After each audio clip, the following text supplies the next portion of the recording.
All right. So wait, am I hearing this right? This is it? This is it. Yeah. How did we get to the decision to kind of end the competitive running career here in New York? There was never like one moment. It grows on you, I think. And I said in the article that I kind of tiptoed towards the idea, and that's so true.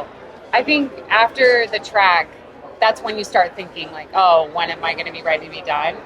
And for a really long time, I knew I wasn't ready. But yeah, it feels right, and it feels so perfect that I'm going to race the New York City Marathon. Like I know I want to do that in my career, and so yeah, it's just the right timing for a lot of reasons that are like hard to like fully capture in one tidy sentence. All right. So explain to me, what are the plans like with this road trip, this massive trip that you're going to be taking? Yeah, so there's a little bit of a teaser in there because we know what we're going to be doing in 2025, but one of the reasons there's not some big robust explanation is because we're still kind of figuring it out. But in January, we have a 23-foot Winnebago, Okay. two dogs. We're going to drive down to Florida, and we're going to start in Florida. We have the first 8 weeks kind of roughly charted out, and we're going to try to hit 50 states in 50 weeks. Wow. Yeah. Is there anyone in particular you're looking forward to the most? Oh, that's a good question. I'm really excited to go back to Florida in a running capacity after having run the trials and just being back where I started, around my high school coach, and the origin, right? Yeah. It's like wherever our origin story is in running, it's kind of special. So I'm excited about just embarking on the trip.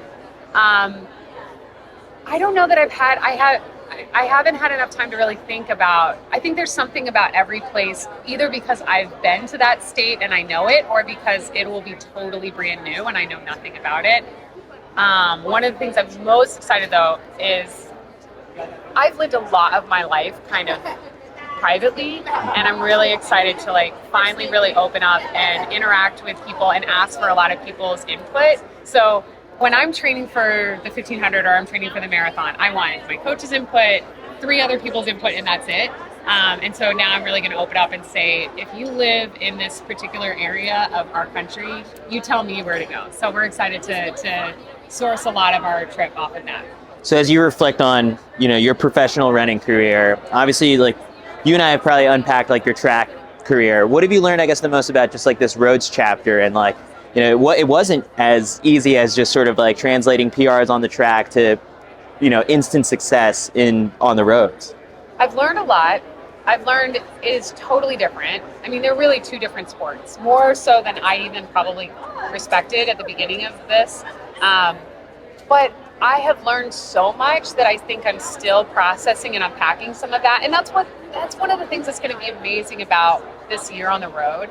I don't want to take a break from running. I love running, but I do want to take a break from the competitive aspect, from kind of the industry of the competitive side, and how that's how I made my living, is like delivering under pressure, and take a minute to kind of take a deep breath and say, I know there are like little slivers here of like really big lessons I learned about myself, but how can I really like fully process and unpack that?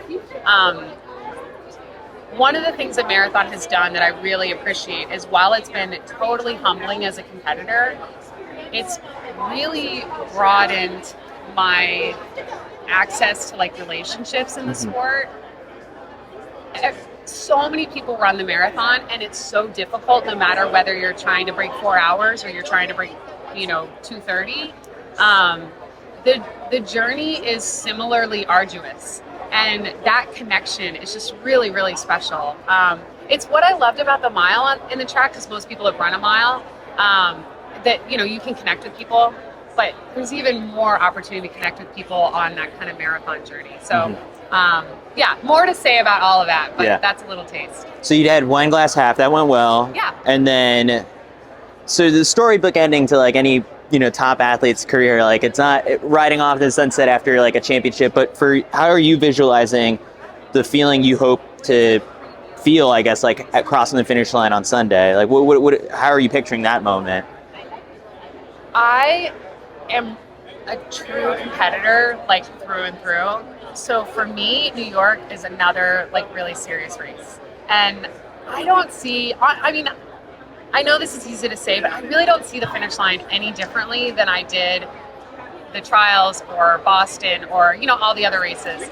I want to execute the race better. Like I've learned a lot about the marathon. I've learned a lot about running and pacing and getting ready for this marathon. So I want to do it well. I guess my number one goal is to like have my best marathon yet out of 3, like have my best marathon. And then the finish line, my ultimate goal is just to be empty. Mm-hmm. I just want to empty myself on the course, empty myself in New York City, you know, leave all the talent that's possibly left in me. But that's how I've been about every race in my career. So I don't see this finish line as like, oh, it's the end of all of it. It's the end of a marathon build that I've worked really hard for the last few months. And then whatever bigger meaning is attached to that, I'll think about that 3 steps past the finish line. Is retirement the right word for this? Like, I'm just trying to think of like how to write the headline or title to like a video about this. Like, are you using that word? I mean, that's a good question. I think people use that word when it's like, I'm hanging up the spikes. Yeah. But like I hung out the spikes 3 years ago, you know? So yeah, I appreciate that sentiment because I like it. I mean, really, I'm ending the competitive component of my career, but if I'm out in some local 5K, you know I'm going to kick it into the finish. Exactly. I mean, it's really so that I can do more running. Yeah. I'll give you like a small little story that I think is illustrative of a bigger sentiment. The last 3 or 4 weeks, the weather in Boulder has just been magical. Like the fall has been beautiful. And I live plopped into the center of like an open space area. So there's trails all around us. So the last 3 weeks, fall in Boulder, gorgeous.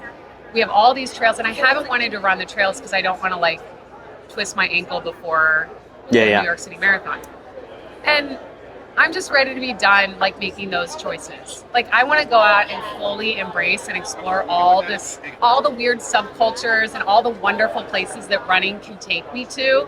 And being like competitive at the elite level does limit you in ways that might not be like immediately obvious. And I'm just, it's not that I'm ready to be done running. It's ready that I'm ready to be done limited with what kind of running I can engage in. Awesome. Well, Jenny, best of luck on Sunday. We're looking for, thanks for all the memories like in all these pro races. And I mean, we'll be glued to your Instagram just as you explore the country and like all that running has to offer with it. Yeah, everyone thinks I've given so much in the last 20 years. I'm like, you guys don't know. Like the next year, you're going to get sick of me. You're like, I thought she retired and now she won't go away. So no, please. Yeah, we're excited. We want to share all of the journey with people and hopefully be an inspiration that like your backyard is worth exploring. That's really what this trip is going to be about. So awesome. Anyway, yeah, excited. Thanks, Jenny. Thank you.